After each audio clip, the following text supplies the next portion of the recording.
नमस्कार विद्यार्थियों, मैं संजय रोयल इन स्पेशल ई लर्निंग क्लासेस में आपका स्वागत करता हूं। आज की class science English medium science class 10th जो है उसमें चैप्टर 7 जो है उसको हम पढ़ेंगे।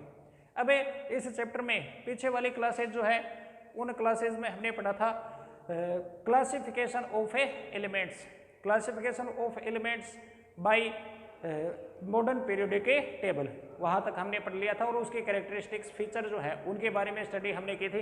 इसके बाद में मॉडर्न पीरियोडिक टेबल जो है उसके अकॉर्डिंग एटम्स जो है किसी भी एलिमेंट्स के वो किस प्रकार से अपनी अलग अलग प्रॉपर्टीज जो है उनकी पीरियोडिसिटी शो करते हैं उसके बारे में हम पढ़ रहे थे। तो उसमें हमने कुछ अलग अलग प्रॉपर्टीज जो है एटम्स के उनके बारे में पढ़ा था, जैसे effective nuclear charge, atomic radius, इसके बाद में आयनिक रेडियस, यहाँ तक हमने पढ़ लिया था। और आयनिक रेडियस के बाद में एक अंतिम टॉपिक आयनाइजेशन एंथैल्पी जो है वो भी हमने पढ़ लिया था। अब आगे की जो प्रॉपर्टीज हैं उनके बारे में आज की क्लास जो है उसमें हम स्टडी करेंगे। तो इनमें ये डेफिनेशंस वगैरह जो है वो लिखी हुई है, लेकिन इनको हम डिस्कस करते हैं, उसके अकॉर्डिंग देखते हैं। पहले आयनाइजेशन एंथैल्पी जो है इसकी बात करें, हालांकि इसके बारे में हम पढ़ चुके हैं। आयनाइजेशन एंथैल्पी जो है वो क्या करती है, ये क्या होती है? आयनाइजेशन एंथैल्पी जो है वो एनर्जी अमाउंट है, वो एनर्जी अमाउंट जो किसी एक एटम में से एक न्यूट्रल एटम, जैसे मान लें सोडियम है, सोडियम का जो न्यूट्रल एटम है Na न्यूट्रल एटम, ये नॉर्मली क्या बनाता है? Na प्लस कैटाइन बनाता है। अब ये कैटाइन का फॉर्मेशन जो है वो कैसे करता है? ये अपना जो लास्ट सेल या वैलेंसी सेल या आउटर मोस्ट सेल है इसमें जो इलेक्ट्रॉन है इसको रिमूव कर देता है। अब इस इलेक्ट्रॉन को रिमूव करने के लिए इसे कुछ एनर्जी की रिक्वायरमेंट चाहिए, और वही जो रिक्वायर्ड एनर्जी है वही क्या है? Ionization enthalpy. तो आयनाइजेशन एंथैल्पी क्या हो गई? The amount of energy which is required to remove an electron from an atom to form an cation. एक कैटाइन का फॉर्मेशन करने के लिए कैटाइन का फॉर्मेशन करने के लिए एक एटम जो रिमूव करता है, हटाता है इलेक्ट्रॉन को, उस इलेक्ट्रॉन को हटाने के लिए जो एनर्जी अमाउंट देनी पड़ती है, प्रोवाइड करवानी पड़ती है एटम को, वही आयनाइजेशन एंथैल्पी होती है। इसके बाद में हम बात करते हैं electron gain enthalpy. Electron gain enthalpy जो है वो इससे जस्ट उलट है। इसमें फॉर्मेशन होता है किसका? एनाइन का। अब एनाइन का फॉर्मेशन कैसे होता है? जैसे हम बात करें क्लोरीन की, क्लोरीन 17 जिसमें इलेक्ट्रॉन कॉन्फ़िगरेशन होगा 287। अब ये स्टेबलाइजेशन के लिए क्या करेगा? एक इलेक्ट्रॉन को अपने साथ में ऐड करेगा या इलेक्ट्रॉन को गेन करेगा। तो इसके साथ में हम इलेक्ट्रॉन को ऐड करते हैं, इलेक्ट्रॉन इसके साथ में ऐड करते हैं, तो इलेक्ट्रॉन ऐड करवाने पर कुछ amount of energy, some amount of energy जो है वो रिलीज होती है। इलेक्ट्रॉन को रिमूव करने के लिए, हटाने के लिए एनर्जी देनी पड़ती है, रिक्वायर होती है, और इलेक्ट्रॉन जोड़ने पर एनर्जी रिलीज होती है। तो किसी गैसियस एटम में, किसी एलिमेंट का जो गैसियस एटम है उस गैसियस एटम में इलेक्ट्रॉन को ऐड करने पर जो रिलीज्ड एनर्जी है, जिसके कारण से वो एटम जो है वो क्या बनाता है? एनाइन बनाता है या एनाइन का फॉर्मेशन करता है, वही एनर्जी क्या है? Electron gain enthalpy. तो सीधा सा देखें तो डेफिनेशन ये हो जाएगी, the amount of energy which is released when an electron added to an atom to form an anion और an gaseous anion. Gaseous anion बनाने के लिए या उसका फॉर्मेशन करने के लिए जो इलेक्ट्रॉन जोड़ने पर एनर्जी रिलीज होती है, वही एनर्जी जो है वो क्या है? इलेक्ट्रॉन गेन एंथैल्पी ये कहलाई।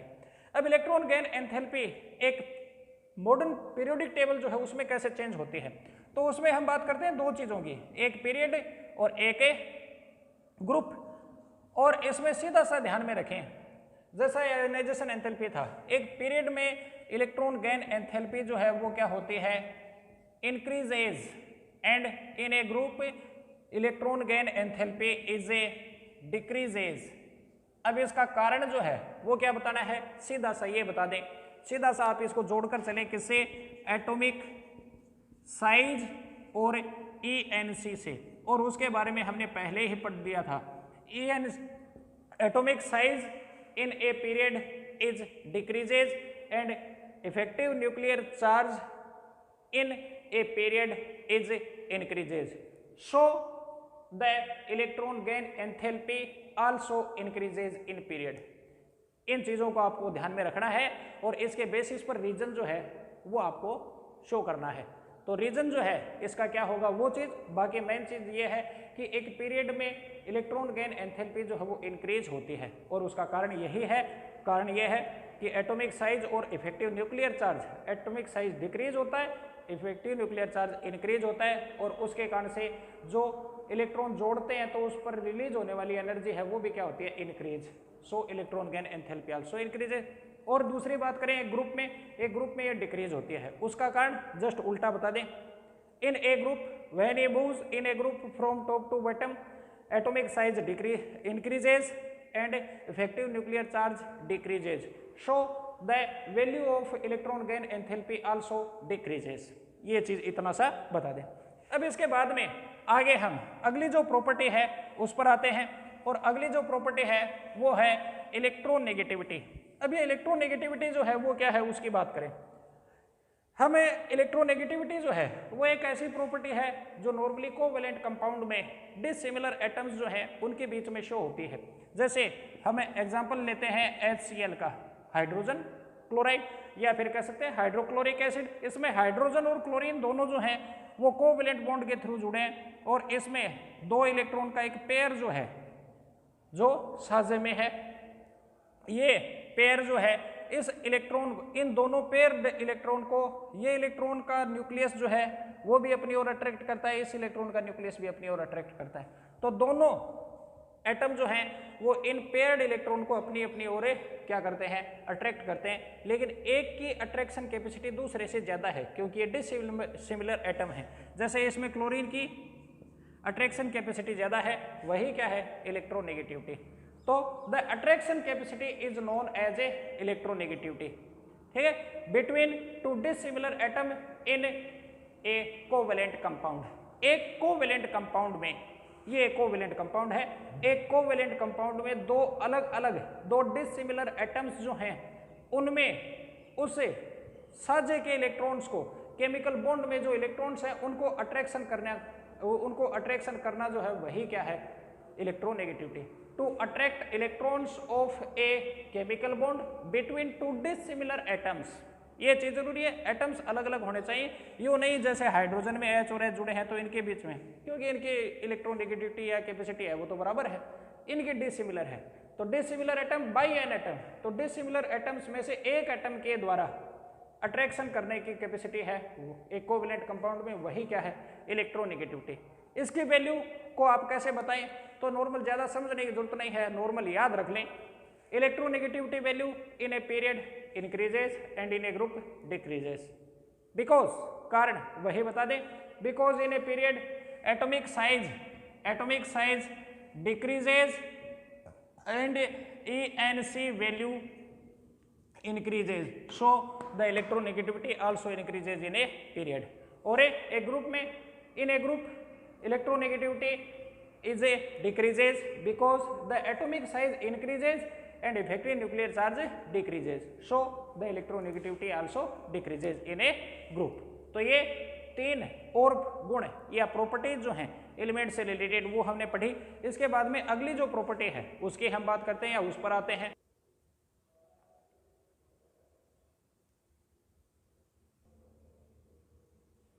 तो अगली जो प्रॉपर्टी है वो है metallic property. Metallic property of an element या ऑफ एन एटम, उसके हम बात करते हैं।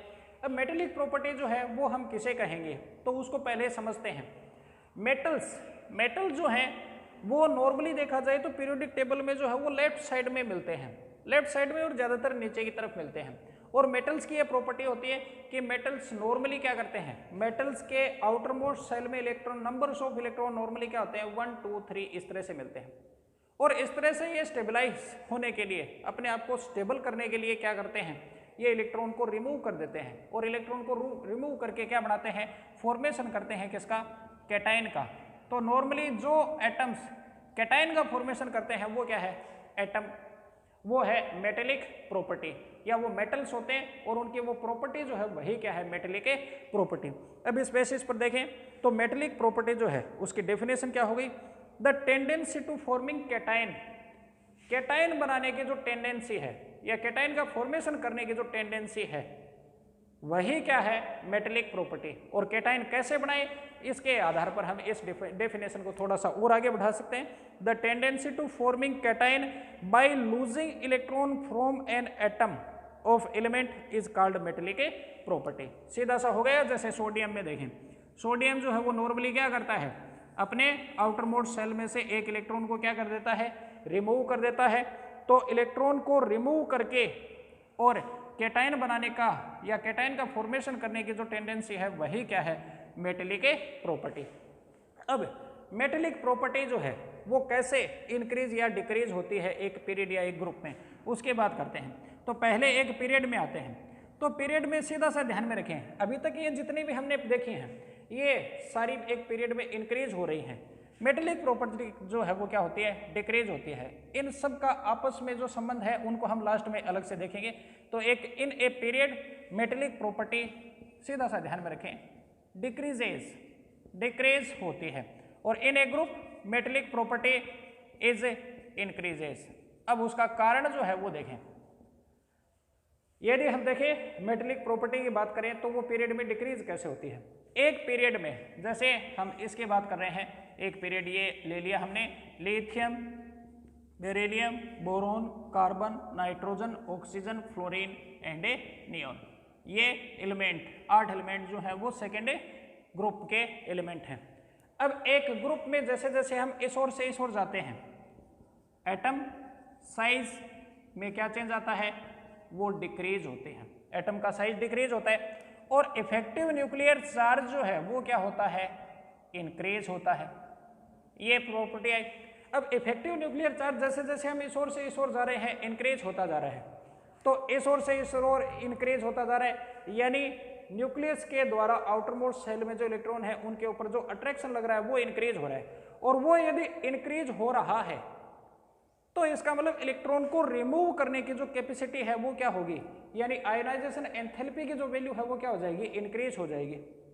यानी कोई भी एलिमेंट जो है वो उसका जो एटम है वो एलिमेंट को आसानी से नहीं छोड़ेगा, ये आसानी से छोड़ देता है क्योंकि इसका एटम का साइज बड़ा है और ANC वैल्यू इसकी क्या है, कम है। इसलिए इलेक्ट्रॉन हटाने के लिए एनर्जी कम देनी पड़ती है, यानी ज़्यादा आसानी से छूटेगा। इसको हमें इससे इलेक्ट्रॉन को रिमूव करेंगे तो एनर्जी ज़्यादा देनी पड़ेगी, इससे और ज़्यादा, इसमें और ज़्यादा, इसमें और ज़्यादा। यानी इनमें सीधा सा हम देखें तो इलेक्ट्रॉन को रिमूव करने की जो टेंडेंसी है और कैटायन का फॉर्मेशन करने की जो टेंडेंसी है वो क्या होती जाती है, डिक्रीज होती जाती है। और वही क्या है, मेटेलिक प्रॉपर्टी। तो इसमें सीधा सा ये बताएं, द मेटेलिक नेचर और the metallic property in a period decreases because in a period when we move in a period from left to right, the atomic size is decreases and ANC value is increases. So to remove an electron more energy required, ज़्यादा energy की required होती है। So the metallic property decreases in a period. अब बात करते हैं एक group में। एक ग्रुप में देखें तो इनके बेस को ध्यान में रखते हुए ये बता दें, पीरियड में जैसे एटॉमिक पीरियड में मेटेलिक प्रॉपर्टी डिक्रीज होती है, ग्रुप में इंक्रीज होगी। तो when we moves in a group in periodic table from a top to bottom, then the metallic property is increases because the atomic size increases and the ANC value decreases. So the amount to remove an electron is decreases also decreases. So electron removes easily on a bottom in a bottom elements यानी नीचे वाले जो elements हैं उसमें से electron आसानी से निकल जाएंगे, उसको एनर्जी अमाउंट जो रिक्वायर होती है इलेक्ट्रॉन निकालने के लिए वो कम होगी। तो सीधा सा हो गया, मेटेलिक प्रॉपर्टी जो है वो इंक्रीज होती है। तो सीधा सा लिखना ये है, metallic property in a group increases because in a group effective nuclear charge is decreases and the atomic size is increases. So the tendency to remove electron is increases and metallic property also increases. तो ये आ गया। अब इसके basis पर जैसे इसमें मान लो ये आ गया, जैसे बोरोन, कार्बन, नाइट्रोजन, ऑक्सीजन, ये इस तरह से दिए हैं, ऑक्सीजन दे दिया, कार्बन दे दिया, नाइट्रोजन दे दिया, बोरोन दे दिया। अब इनको हमें अरेंज करना है मेटेलिक प्रॉपर्टी के अनुसार। तो इसके अकॉर्डिंग हम देखें तो in a period these elements are the members of a period, second period, and in this period या in second period the arrangement of a the order of these elements is as follows: boron, carbon, nitrogen, oxygen. And metallic property decreases in a group, so the arrangement या the order of elements according to metallic property is as follows: decreases, ये इनका आ जाएगा। इसी तरह से एक group जो है उसमें इंक्रीजिंग ऑर्डर में लिख दें और फिर वो इंक्रीज करते हुए शो कर दें। तो ये इस तरह से आंसर जो है वो इसका दे दिया जाए। इसके बाद में अगली जो प्रॉपर्टी है उस पे हम आते हैं। तो नॉन मेटेलिक प्रॉपर्टी जो है वो मेटेलिक प्रॉपर्टी से जस्ट उलट है। ये क्या था? The tendency to forming cation by remove an electron. ये क्या है? The tendency to forming anion, cation नहीं, पॉजिटिव चार्ज वाला आयन नहीं, नेगेटिव चार्ज वाला आयन। और नेगेटिव चार्ज वाला आयन कैसे बनेगा? ये तो बनता है इलेक्ट्रॉन को रिमूव करके, ये बनता है इलेक्ट्रॉन को गेन करके। तो यहाँ पर सीधा सा हो गया the tendency to forming an ion by the gaining of a electron, gaining of an electron from an neutral atom is non metallic property. अब नॉन मेटेलिक प्रॉपर्टी जो है वो कैसे चेंज होती है? मेटेलिक प्रॉपर्टी की याद रख लें, नॉन मेटेलिक प्रॉपर्टी में जस्ट उल्टा करना है। In a period and in a group. Period और ग्रुप में क्या था? मेटेलिक प्रॉपर्टी एक पीरियड में क्या हो रही थी? डिक्रीजेज, ये हो जाएगी इंक्रीजेज। और ग्रुप में वो इंक्रीज हो रही थी मेटेलिक प्रॉपर्टी, ये हो जाएगी डिक्रीज, डिक्रीजेज। और इसका कारण जो है वो सेम वो का वो बता दें। इन ए पीरियड, एक पीरियड में यदि हम देखें तो दो चीजों को ध्यान में रखें, atom size and ENC। In a period when we move from left to right in a period, then atomic size is decreases and the effective nuclear charge is increases. So the tendency to gaining electron is also increases. So the metallic property या metallic nature increases in a period and in a group the non-metallic property या the non-metallic nature of elements is decreases because in a group atomic size is increases and effective nuclear charge value is decreases, so the tendency to gaining electron is also decreases, so that non-metallic nature in a group is decreases। ये यहाँ पर इसके बारे में आया। अब इसके बाद में एक अंतिम जो प्रॉपर्टी है एटम्स के, उनके बारे में हम और बात करते हैं। तो लास्ट जो प्रॉपर्टी है वो है वैलेंसी। अब वैलेंसी जो है वो हम किसे कहेंगे? वैलेंसी का मतलब सीधा सा हम ये कह सकते हैं कि कोई भी एटम जो होता है वो एटम अपने साथ में दूसरे कोई भी एलिमेंट जो है उनके कितने एटम को अपने साथ में ऐड करता है, वो ऐड करने की या उसके साथ में जुड़ने की जो कैपेसिटी है या प्रॉपर्टी है वही क्या है? वैलेंसी है। नॉर्मली इसको डिफाइन किया जाता है हाइड्रोजन के बेसिस पर।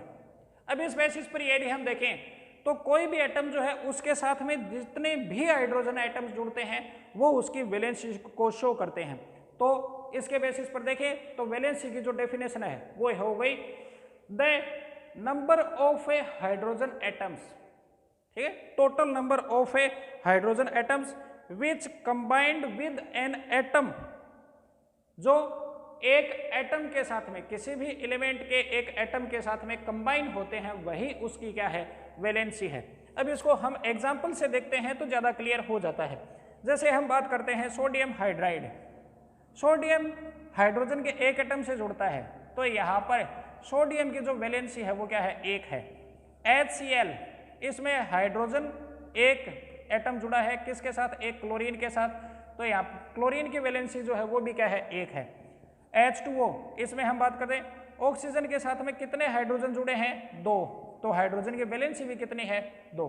Number of hydrogen atom which added with an atom of a element is known as valency. ठीक है। NH3, अमोनिया में बात करें तो एक नाइट्रोजन के साथ में हाइड्रोजन एटम कितने जुड़े हैं, 3, तो यहाँ पर नाइट्रोजन की जो वैलेंसी है वो कितनी है, 3 है। मेथेन एक कंपाउंड है जिसमें एक कार्बन के साथ में 4 हाइड्रोजन एटम्स जुड़े होते हैं, तो यहाँ पर कार्बन की जो वैलेंसी है वो भी कितनी हो गई, 4। तो ये जो है वो इनकी वैलेंसी को शो करता है। तो सीधा सा हो गया, the number of hydrogen atoms which combined with an atom of an element is the valency of this element, उस एलिमेंट की वो क्या कहलाएगी, वैलेंसी कहलाएगी। अब इसको कई बार एक दूसरे आधार पर भी पूछा जाता है या दूसरे तरीके से भी पूछते हैं, ऑक्सीजन के बेसिस पर भी पूछते हैं। अब ऑक्सीजन के बेसिस पर देखें कैसे, जैसे सोडियम जो है उसका ऑक्साइड जो है वो इस प्रकार का बनता है, ठीक है। या फिर हम बात करें दूसरे जैसे H2O, उसकी हम बात करते हैं कार्बन डाइऑक्साइड, इसकी हमें बात करते हैं। तो या फिर कैल्शियम ऑक्साइड या मैग्नीशियम ऑक्साइड CaO, इनमें देखें इनके बेसिस पर भी हम वैलेंसी को शो कर सकते हैं या वैलेंसी निकाल सकते हैं। कैसे, हाइड्रोजन के जो एटम कंबाइन होते हैं किसी भी एलिमेंट से, वो उस एलिमेंट की क्या है, वैलेंसी है। ऑक्सीजन के जितने एटम किसी भी एलिमेंट के साथ में जो ऐड होते हैं उसका दुगुना जो है वो उसकी क्या होती है, वैलेंसी। अब देखें इसको समझें कैसे, यहाँ पर यहाँ जैसे इस कार्बन डाइऑक्साइड में देखें, पहले एक कार्बन डाइऑक्साइड के साथ में जो ऑक्सीजन जुड़े हैं वो कितने हैं, एक कार्बन से 2 ऑक्सीजन जुड़े हुए हैं और ऑक्सीजन का दुगुना उसकी वैलेंसी होती है, तो 2 ऑक्सीजन का दुगुना यानी 4, तो कार्बन की वैलेंसी क्या हो गई, 4। एक कैल्शियम के साथ में कितना ऑक्सीजन जुड़ा है, 1, और इसका दुगुना कितना होता है, 2, तो कैल्शियम की वैलेंसी यहाँ पर 2 है। अब यहाँ इसमें देखें सोडियम के 2 एटम हैं, इससे 1 ऑक्सीजन जुड़ा है, तो एक सोडियम से कितना ऑक्सीजन जुड़ेगा, सोडियम के 2 एटम से जुड़ा है 1 ऑक्सीजन, तो 1 सोडियम से जुड़ा हुआ है आधा ऑक्सीजन, यूं कह सकते हैं, और आधे का दुगुना 1 ये होता है, तो सोडियम की वैलेंसी भी कितनी हो गई, 1, इसके अनुसार ही आ रही है।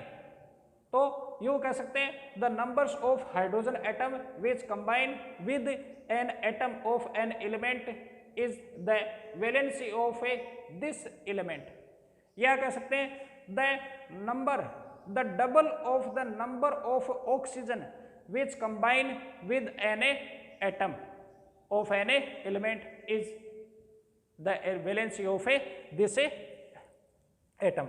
अब इसके बेसिस पर हम एक पीरियोडिक टेबल जो है उसमें बात करते हैं वैलेंसी जो है वो कैसे चेंज होती है। तो पहले बात करते हैं कुछ पीरियड्स में, पीरियड्स के अंदर यदि हम देखें तो वैलेंसी जो है वो चेंज शो करती है या वैलेंसी जो है वो चेंज होती है। उसका कारण क्या है, वैलेंसी जो है वो सीधे सीधे जो है वो डिपेंड करती है किस पर, इलेक्ट्रॉन कॉन्फ़िगरेशन पर। तो valency depends on the electron configuration of an atom या of an element, electron configuration पर ये डिपेंड करेगी। अब इसके बेसिस पर यदि हम देखें, जैसे इलेक्ट्रॉन कॉन्फ़िगरेशन जो है वो सोडियम का हो गया कितना, 2 8 1, ठीक है, कैल्शियम का है 2 8 2, ये एल्यूमिनियम का है 2 8 3, ये कार्बन की बात करें 2 4, ये नाइट्रोजन की बात करें 2 5, ऑक्सीजन है 2 6, फ्लोरीन जो है वो है 2 7, इलेक्ट्रॉन कॉन्फ़िगरेशन है। अब इस बेसिस पर हम देखें तो एक पीरियड में जैसे जैसे हम जाते हैं इस ओर से इस ओर, जैसे हम सेकेंड पीरियड की बात कर रहे हैं, lithium, beryllium, boron, carbon, nitrogen, oxygen, fluorine and neon, इसमें है 2 1 2 2 2 3 2 4 2 5 2 6 2 7 2 8, तो इलेक्ट्रॉन कॉन्फ़िगरेशन जो है वो चेंज हो रहा है और वैलेंसी जो है वो डिपेंड करती है लास्ट आउटर मोस्ट सेल जो होता है उसमें प्रेजेंट इलेक्ट्रॉन के बेसिस पर। अब ये लास्ट वैलेंसी सेल में जो वैलेंसी इलेक्ट्रॉन है, number of valency electron changes in a period show the value of valency is also changes in a period. और ये चेंज कैसे होती है, ये पीरियड में चेंज इस तरह से होगी 1 2 3 4, पहले बढ़ती है फिर घटती है 3 2 1 0। ठीक है, अब यहां पर कारण इसका देखें, ये स्टेबलाइज होने के लिए एक इलेक्ट्रॉन छोड़ेगा, इसलिए इसकी वैलेंसी 1 है। ये 2 इलेक्ट्रॉन छोड़ेगा तो वैलेंसी 2 है, 3 इलेक्ट्रॉन छोड़ेगा तो 3 है, 4 इलेक्ट्रॉन छोड़ेगा या 4 इलेक्ट्रॉन का साझा करेगा, इसलिए वैलेंसी 4। इसमें अब देखें 5 इलेक्ट्रॉन हो गए तो ये 5 इलेक्ट्रॉन छोड़ेगा नहीं, ये क्या करेगा, उसकी बजाय 3 इलेक्ट्रॉन ले लेगा। 3 इलेक्ट्रॉन लेगा तो इसकी वैलेंसी 3, ये 2 लेगा तो 2, ये 1 लेगा तो 1, और ये कंप्लीट है इसका ऑक्टेव, इसलिए इसकी वैलेंसी जो है वो क्या हो गई 0। तो in a period the value of valency changes as follows 1 2 3 4 3 2 1 0 is. अब एक ग्रुप में बात करें, एक ग्रुप में जैसे हम बात करें फर्स्ट ग्रुप की, देखें hydrogen, lithium, sodium, potassium, 1A 2 1 2 at 1A 2 at 1। The valency electron in valency shell is same. Valency electron की जो वैल्यू है वो सेम आ रही है, और वैलेंसी इलेक्ट्रॉन यदि सेम है तो इसका मतलब है उनकी जो वैलेंसी है वो भी क्या रहेगी, सेम। तो the value of valency in a group not changes, उसमें कोई चेंज ही नहीं आता है। और इसके बेसिस पर यदि हम बात करें तो एक ग्रुप में फर्स्ट जो ग्रुप है उसकी वैलेंसी जो है वो क्या होती है 1, सेकेंड जो ग्रुप है उसकी वैलेंसी हमेशा क्या होती है 2, ये ध्यान में रखना है। इसके अलावा पीरियोडिक टेबल में बीच में जो डी ग्रुप आता है, डी ग्रुप और एफ ग्रुप, उसमें ध्यान में रखना है डी ग्रुप के कुछ एलिमेंट जो है वो क्या करते हैं, अपनी वैलेंसी में वेराइटीज जो है वो शो करते हैं। जैसे हम बात करें Fe, आयरन जो है उसकी वैलेंसी 2+ भी होती है और 3+ भी होती है। कॉपर है, इसकी वैलेंसी 1+ भी होती है और 2+ भी होती है। तो इस तरह की जो वैलेंसी कई एलिमेंट शो करते हैं इसको कहते हैं वेरिएबल वैलेंसी। तो which element shows the variable valency, answer हो जाएगा the elements of block D block and F A block. तो एफ और डी ब्लॉक के जो एलिमेंट्स हैं वो क्या करते हैं, इसमें ये चेंजेस शो करते हैं। तो इस तरह से वैलेंसी जो है उस तक हमने पढ़ा। इस तरह से ये सारे गुण जो हैं इनको हमने पढ़ लिया। अब एक टेबल के द्वारा इनको हम एक साथ जो है वो देख लेते हैं ताकि ध्यान में रह जाए।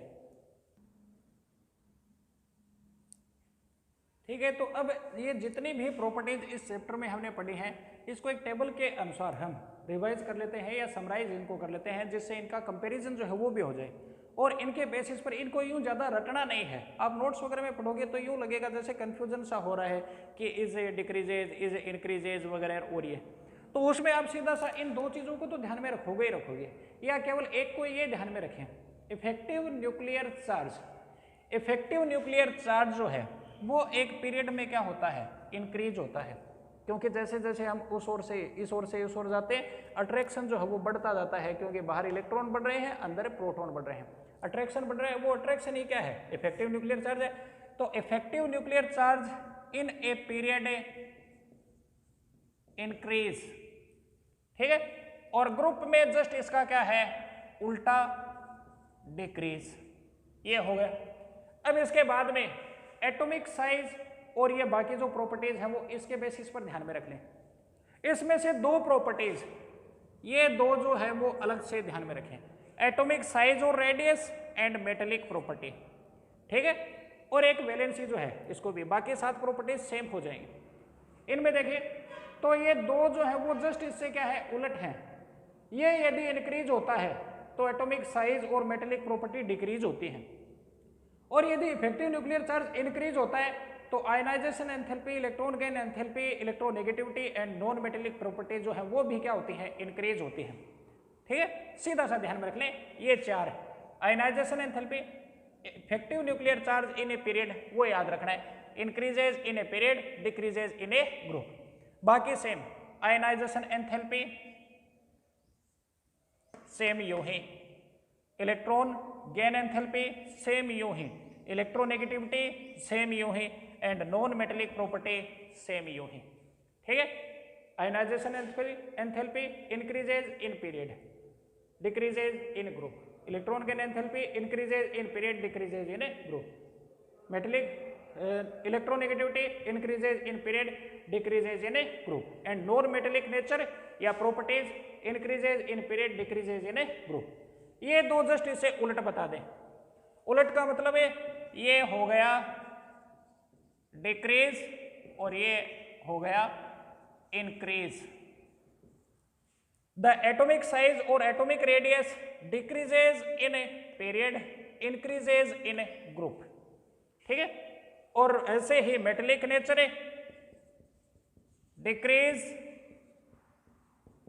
एंड इंक्रीज, ये हो गया इसके बेसिस पर। तो ये दो अलग हैं, एटॉमिक रेडियस और मेटेलिक नेचर, बाकी जो है वो सेम वैसे के वैसे। अब लास्ट प्रॉपर्टी जो है उसको ध्यान में रखें, वैलेंसी। तो वैलेंसी के लिए सीधा सा ध्यान में रखना है, in a period valency changes as 1 2 3 4 3 2 1 0 ये, and in group not changes, not change occur in a valency. एक ग्रुप में जो है वो वैलेंसी सेम रहती है, पीरियड में जो है वो वैलेंसी इस तरह से चेंज होती है। बाकी इन 7 गुणों के बारे में सीधा सा ध्यान में रखें।